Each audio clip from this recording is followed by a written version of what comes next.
Satya, ready? Okay. Dure nahi avaram karma. Dure nahi avaram karma.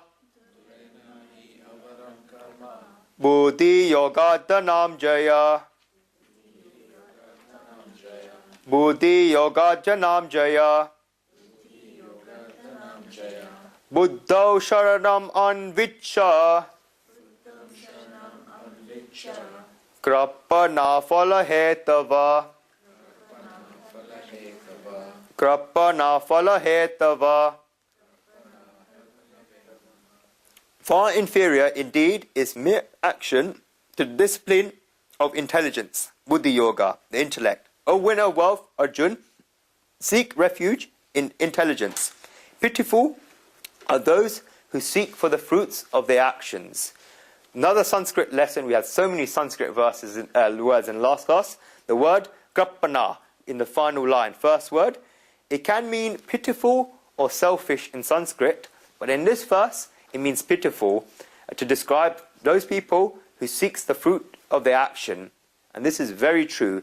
A person who seeks the fruits of action in life reach a very pitiful state. Once one gets the fruit, one sees the fruit of action and they get so attracted to it, the tongue sticks out, they want to chase it, but then this pitiful state comes. You look at them in pity. Once that desire for fruits comes, then it's like this person's been hit.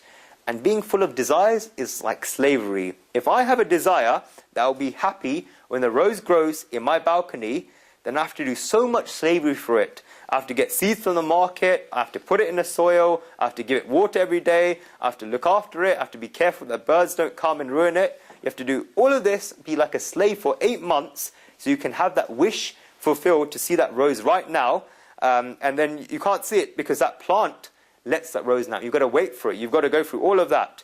Therefore, your happiness for all that time was dependent on that rose and that plant.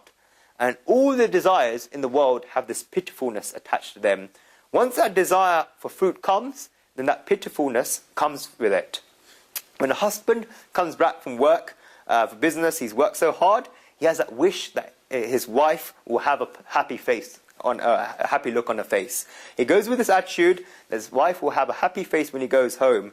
And as soon as this wanting attitude comes, difficulties comes into it. If he comes 1 or 2 hours late, then he comes up with a funny story, then his wife doesn't say anything, doesn't have the smile, and he reacts in a certain way. He won't even need to say anything. It's justified. Why should we be upset if he's late?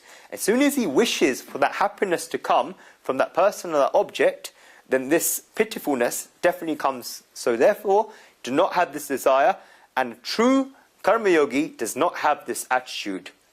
A lot of people that try to have this attitude, a lot of people say they have desires, they keep it quiet, but they still have the desires in their mind. And they say, I expect nothing, I expect nothing. But a person who truly wants to do this penance never tells anyone that he's doing this. He never tells anyone this, because that's his penance. He's the only one that knows about this penance, and he has full faith in God. Nobody knows what's going to happen tomorrow, and therefore one should not ask for things.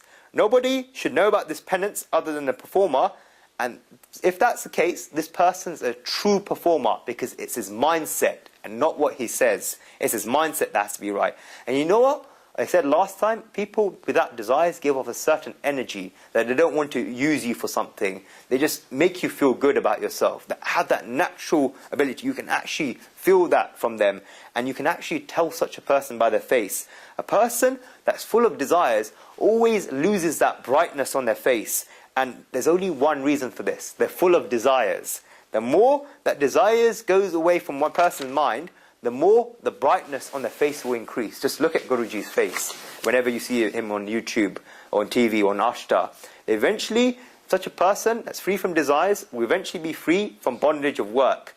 And this meaning, another meaning for yoga is therefore provided in this verse, verse 49.